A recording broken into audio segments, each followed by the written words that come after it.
जब श्री निषाद राज के दूत ये संदेश लेकर आते हैं कि मंदाकिनी के तट पर श्री भरत जी अपनी सेना लेकर आ चुके हैं, तो जब ये संदेश श्री राम जी तक पहुंचता है तो श्री राम जी बहुत ही उनको खुशी भी होती है और बहुत ही व्याकुल भी हो जाते हैं।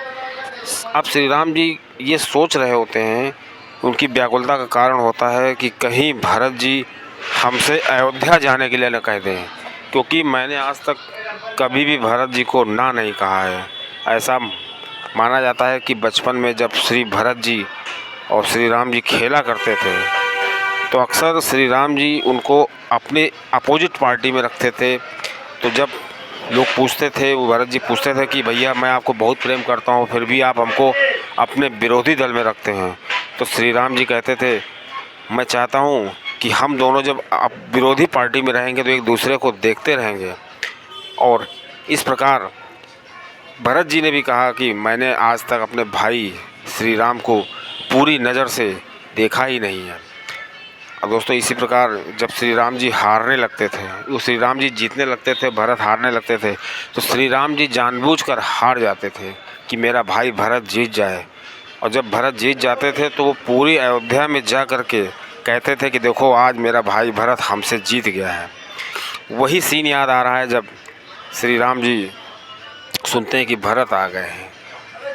लेकिन फिर श्री राम जी जो है परेशान तो होते हैं, लेकिन श्री लक्ष्मण जी देख रहे होते हैं श्री राम जी के भाव को। उसके बाद श्री राम जी के मुख पर एकदम से चमक आ जाती है, क्योंकि श्री राम जी ज्ञानी हैं। वो उनका चरित्र कहता है कि जब भी हम किसी हालात में फंसे हों तो जिस वजह से फंसे हों उस व्यक्ति की स्वभाव की हमें तलाश करनी चाहिए कि उसका स्वभाव कैसा है। जैसे किसी व्यक्ति के साथ हमको बहुत दूर जाना है तो सबसे पहले हमें उसके स्वभाव के बारे में चिंतन करना चाहिए, क्या उसका स्वभाव ऐसा है जिससे हम बहुत दूर तक चल सकते हैं।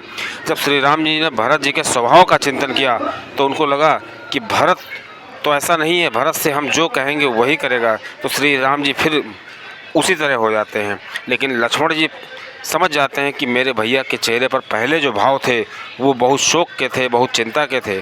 तो श्री लक्ष्मण जी को ये लगता है कि भरत जी जो है सेना लेकर जो आए हैं वो श्री राम जी से लड़ने युद्ध करने के लिए आए हैं। तो तुरंत श्री लक्ष्मण जी कहते हैं भैया मैं धनुष तीर निकालता हूँ, अभी भरत और लक्ष्मण शत्रुघ्न को मैं उनसे युद्ध करता हूँ। तो श्री राम जी के कहने से पहले वहाँ पे आकाशवाणी होती है। आकाशवाणी कहती है कि कभी भी वीर लोग जो हैं आवेश में आकर कोई कार्य नहीं करते हैं, क्योंकि आवेश में आकर अगर कोई गलत कार्य हो जाए तो बाद में पछतावा होना पड़ता है। दोस्तों, इस प्रकार यही भाव निषाद राज की भी थे। जब निषाद राज ने सुना था, उसके बाद निषाद राज जी काफ़ी ज़्यादा भरत जी से क्षमा याचना मांगते हैं और बहुत ही अपने आप को धन्य मानते हैं। उसके बाद श्री राम जी कहते हैं ठीक है, आप भरत जी को बुलवाते हैं। तो जब श्री राम जी के सामने भरत जी आते हैं तो उस समय श्री राम जी और लक्ष्मण जी राम जी और सीता जी चबूतरे पर बैठे होते हैं और श्री लक्ष्मण जी जो है श्री राम जी के प्रश्न का जवाब देने के लिए नीचे बैठे होते हैं चबूतरे के, हाथ जोड़े हुए होते हैं। उसी समय बाहर भरत आ जाते हैं तो भरत जी से वो कहते हैं निषाद राज जी देखो यही तुम्हारे भैया की कुटिया है।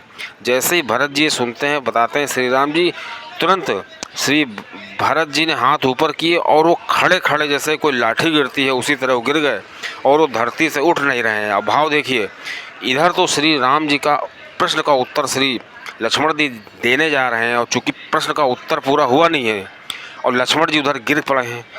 और श्री राम जी देख लिए थे भाई, श्री राम जी तो एक श्री तुलसीदास जी लिखते हैं कि अगर कोई चींटी भी पूरे विश्व में अगर कोई उसकी पायल की छनकार बजती है तो साकेत में बैठे भगवान सुन लेते हैं, तो क्या श्री भरत जी की आवाज़ नहीं सुनी होगी। लेकिन श्री राम जी मानो ये चाहते हो कि लक्ष्मण जी ये चीज़ देखें कि हम इसी भरत को मानने जा रहे थे जो भरत आज हमारे सामने दंडवत